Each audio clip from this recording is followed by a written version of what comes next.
Dictation start होगा 5 second बाद। Start. Hindustan में अगर 2 आदमी काम करने वाले हैं तो उनकी निगरानी करने वाले 2, 3 या 4 होते हैं। एक दफे मैंने खुद अपनी आंखों से देखा था कि एक काम करने वाले पर 6 निगरानी करने वाले थे। ऐसा देश तो जहन्नुम में जाकर ही रहेगा। 2 पर 2 निगरानी करने वाले होते हैं, यह तो एक स्वाभाविक बात है। वे 2 जो काम करने वाले हैं मेहनत कम नहीं करते। कहा जा सकता है कि निगरानी करने वाले की जरूरत पड़ती है। मैं पहले ही कह चुका हूं कि यहाँ का गरीब आदमी भी बड़ा विचित्र सा हो गया है। उसकी बराबरी की इतनी भूख नहीं है जितनी बख्शिश की, इसलिए वह थोड़ा बहुत कामचोर होकर ही रहेगा। अमेरिका या रूस का मजदूर कैसे काम चलाता है? बहुत से धंधों में चलने वाली निवार या चलने वाली पटड़ी हो गई है। वह बिजली से या और किसी ताकत से अपने आप चलती रहती है। किसी मोटर गाड़ी के कारखाने में मान लो कोई मजदूर है तो हिसाब लगाकर देख लिया गया है कि औसत मेहनत के हिसाब से एक पुर्जा 8 सेकंड में लगाया जा सकता है, तो वह निवार उसके सामने कुछ 8 सेकंड रुकेगी, उसके ज्यादा नहीं। उतने में ही उसे वह पुर्जा कस देना, और नहीं कस पाया तो निवार आगे बढ़ जाएगी। इसलिए वहां पर कोई निगरानी करने की जरूरत ही नहीं है। वह सच्चा है या झूठा इसका पता तो मशीन खुद लगा देती है। आज गोरे संसार की जो सभ्यता है उसमें सच और झूठ की परख की कोई निगरानी करने वाला, नियंत्रण करने वाला व्यक्ति नहीं, बल्कि मशीन खुद कर लिया करती है। काम पूरा नहीं हुआ तो सफाई देने पर भी कोई सुनता नहीं, क्योंकि गोरे देशों में वह नहीं चल पाती। वह क्या सफाई देगा सिवाय इसके कि वह एकाएक दिमाग खराब हो गया था और कुछ सफाई वह दे नहीं सकता। पैरा। मैंने बताया था कि केवल रोजगारी कह देने से काम नहीं चलेगा। रोजगारी ऐसी हो कि जो पैदावार करीब करीब बराबर हो। यह मानवीय सिद्धांत है। हिंदुस्तान जैसे गिरे हुए देश के आदमी के द्वारा यह सिद्धांत निकले वह एक अलग बात है, लेकिन इनका रूप मानवीय है। जैसे एडम स्मिथ का श्रम विभाजन का रूप मानवीय था, चाहे वक्ती तौर पर वह इंग्लिस्तान को मदद देता हो, चाहे किन्स का सिद्धांत की संपूर्ण रोजगार के आधार पर ही अंतर्राष्ट्रीय श्रम विभाजन सबके लिए फायदेमंद हो सकता है, वह मानवीय था, लेकिन अंग्रेजों को फायदा देता था। इसी तरह से यह सिद्धांत की अंतर्राष्ट्रीय व्यापार तभी सबके लिए लाभदायक होगा जब हर देश में मजदूरी की पैदावार करीब करीब बराबर हो, न कि रुपए पैसे के हिसाब से, बल्कि कितने घंटे की मजदूरी किस देश में हुई। आजकल इस बात की बहुत ज़्यादा चर्चा हो रही है कि हमारे यहाँ के घरेलू उद्योग धंधे जैसे बनारसी साड़ी या दरी या कालीन या हाथ करके के बढ़िया बढ़िया कपड़े गोरे लोग खरीद रहे हैं और हमारा व्यापार खूब बढ़ सकता है। मैं 15 वर्ष पहले ही कह चुका था कि अब जो संसार बनने वाला है उसमें शायद यही होगा कि यूरोप के लोग तो बड़ी बड़ी मशीनों की चीज़ों हमको बेचेंगे, जिनमें 2 घंटे की मेहनत से उतना पैदा होगा जितना यहाँ 10 घंटे की मेहनत से हाथ करघे से खूबसूरत या बेल बूटे वाली चीज़ें पैदा करेंगे। लोग बड़े खुश हो रहे हैं कि हमारा व्यापार बढ़ रहा है, लेकिन क्या खाक पत्थर बढ़ रहा है? यह तो 10 घंटे की मेहनत का या 15 घंटे की मेहनत का विनिमय 1 घंटे की मेहनत से हो रहा है। पैरा। यह कुछ थोड़ा बहुत अंतर्राष्ट्रीय गैर बराबरी के बारे में हुआ और राष्ट्रीय गैर बराबरी के बारे में तो कुछ कहने की जरूरत नहीं है। एक तरफ 8 आने रोज मिलते हैं खेत मजदूर को और दूसरी तरफ 5,000 6,000 रुपये एक दिन के श्री बिरला को। उनके पूरे खानदान को तो 1 लाख के करीब या शायद और ज्यादा मिलते हों, क्योंकि मैं बहुत हिचक कर कम बताकर कहता हूँ। हो सकता है 2 लाख 4 लाख 5 लाख। आजकल दुनिया में कुछ पता नहीं चल पाता। आखिर इतना जबरदस्त दान में कहां से दे देते हैं। अभी कह दिया हम टेक्नोलॉजी और इंजीनियरिंग कॉलेज खोल देंगे 2 करोड़ के खर्चे से, तो कहीं 4 करोड़ के खर्चे से। पैरा। उसी तरह से मैंने हिसाब लगाया कि प्रधानमंत्री साहब के ऊपर एक दिन का 25-30 हजार रुपये का खर्च होता है, चाहे उनकी आमदनी न हो, लेकिन खर्चा कर लेते हैं।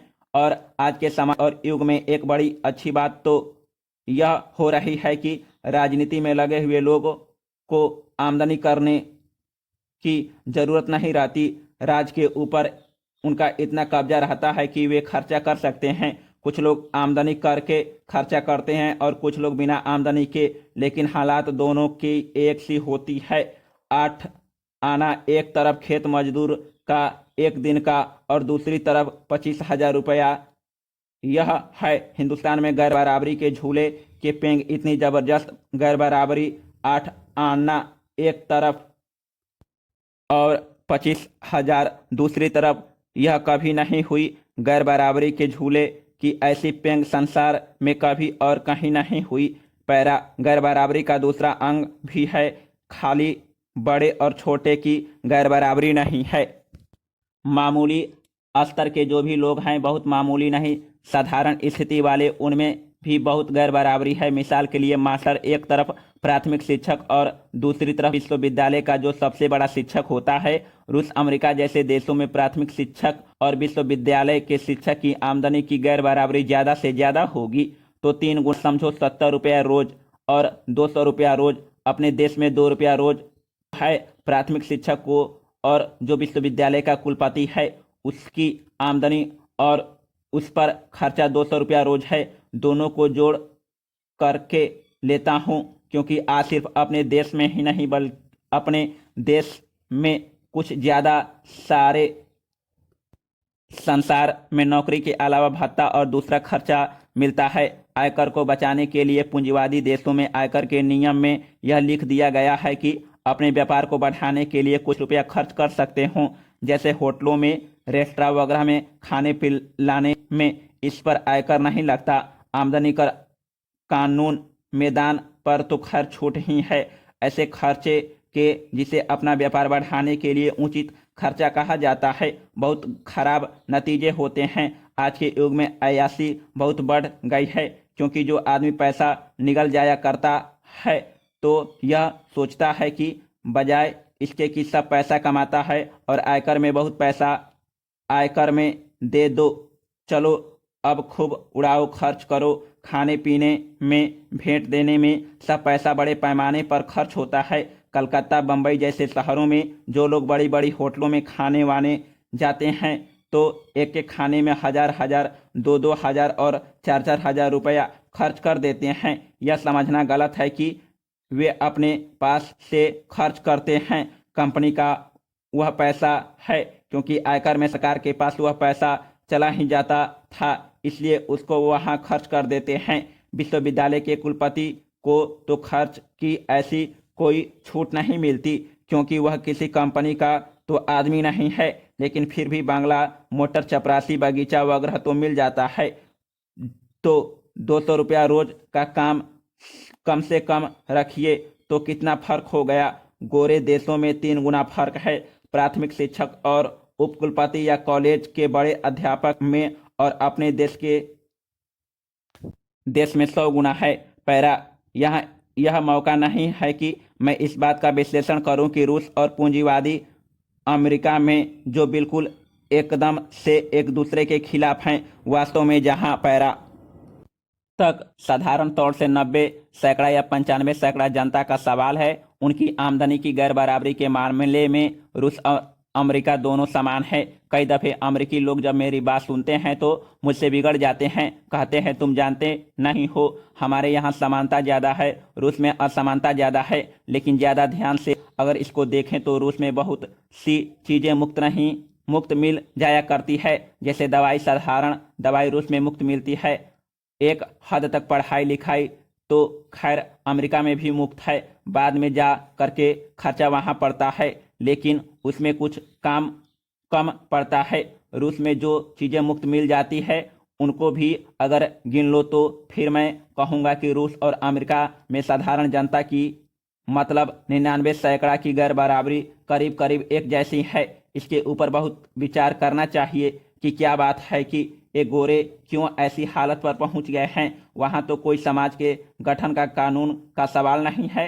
इसका विश्लेषण मैं यहाँ नहीं करूँगा, पर खाली एक बात बता दूं कि जिस तरह से पुराना हिंदुस्तान 3-4 हज़ार या 2,000 बरस पहले का आध्यात्मिक बराबरी की तरफ झुका और उस दिशा में उसने बहुत कुछ हासिल किया। उसी तरह आधुनिक यूरोप सामाजिक और आर्थिक बराबरी की तरफ झुका और उसने बहुत कुछ हासिल किया है।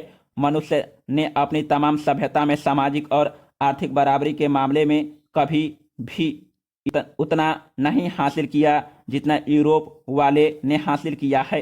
इसलिए जो लोग कई दफे यूरोप की निंदा करने लग जाते हैं वह उनका इधर उधर की चीज़ों को लेकर हंसी उड़ाने लग जाते हैं। उनको यह नहीं भूल जाना चाहिए कि मनुष्य के सामाजिक और आर्थिक स्तर को जितना यूरोप ने पहचाना है उतना दुनिया के और किसी देश ने नहीं पहचाना। साधारण से साधारण आदमी को उसने इज्जत दी है। वहाँ की साधारण से साधारण औरत देखने में कपड़े लत्ते में किसी रानी से कम नहीं है। अगर बहुत नज़दीक जाकर उसका कपड़ा छुओ तो शायद कपड़े में फर्क मालूम हो जाएगा, वरना देखने में पता नहीं चलेगा कि कौन तो भांगिन है कौन रानी है। कई दफे तो अगर भांगिन तेज हुई अच्छा श्रृंगार करना जानती है तो वह रानी मालूम हो और रानी का पता कुछ और लग जाए। पैरा गैर बराबरी के मामले में सब जगह युद्ध चल रहा है। अहिंसक या हिंसक जो कहो, हड़तालें वगैरह इस युग में कुछ कम हो रही है।